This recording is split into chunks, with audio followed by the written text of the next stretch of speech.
கொஞ்சம் நேரம் ஆகுமாம்மா போயிட்டு வாங்க. அதெல்லாம் கேட்கக்கூடாது. நாங்களாம் டைம் பாஸ் சாப்பிட்றது. போடணா எப்பயுமே நல்லா தான் இருக்கும். நல்லா இல்லைன்னா கூட சொல்ல போகிறது கிடையாது யாருக்கும். நீங்கள் முன்னாடி நீங்கள் வச்சு அப்படி ஒரு நிமிஷம் தான் முது பொண்ணா முதுகுலாம் போட முடியாது.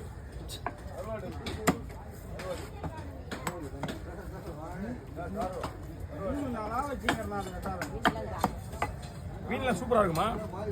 அவங்களுக்கு விட அழகாக போடலாம், ஒன்றும் பிரச்சனை கிடையாது. ஒரு நிமிஷம் ஆயிடுச்சுண்ணா. நான் நயா பண்ணுறதையோ இது அப்படியே நான் கீழே வச்சுட்டு